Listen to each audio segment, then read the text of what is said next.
जबकि आलूदा तरीन शहरों में गुजरांवाला का आज पहला नंबर है। एयर क्वालिटी इंडेक्स 700 के करीब पहुंच गया है, जिसकी वजह से शहरियों को मुश्किलात का सामना करना पड़ रहा है।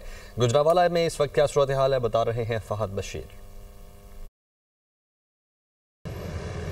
देखिए, फ़ज़ाई आलूदगी से मुतासरा शहरों की फहरिस्त में आज गुजरांवाला का पहला नंबर है। शहर का औसतन एयर क्वालिटी इंडेक्स 700 के करीब पहुंच चुका है, जिसकी वजह से शहरियों के सांस लेना मुहाल हुआ है। हर तरफ जो है वो यूँ लग रहा है कि धुएं के बादल हैं, स्मोक का राज है। अगर शहर के दीगर इलाकों की बात की जाए तो स्मोक से सबसे ज़्यादा जो इलाका मुतासर हुआ है वो अल्लामा इकबाल ओपन यूनिवर्सिटी रोड है। वहाँ पर इस वक्त एयर क्वालिटी इंडेक्स 1200 से भी जायद है। जबकि इसी तरह अगर बात की जाए कमिश्नर रोड की तो वहाँ पर एयर क्वालिटी इंडेक्स 800 से भी तजावुज़ कर चुका है। इसी तरह शेखुपुरा रोड जो है वहाँ पर एयर क्वालिटी इंडेक्स 1000 से ज़ायद हो चुका है, जिसकी वजह से शहरियों को सांस लेना जो है वो शहरियों के लिए महाल हुआ है। शहरियों को ये हदायत की जा रही है कि शहरी इस स्मोक ज़्यादा माहौल में बिला वजह घर से बाहर ना निकले। अगर किसी काम से घर से बाहर निकले तो मास्क का इस्तेमाल लाजमी करें, ग्लासेस पहने, ताकि स्मोक के बायस पैदा होने वाले जो मूजी मर्ज हैं उनसे वो महफूज रह सकें। जी।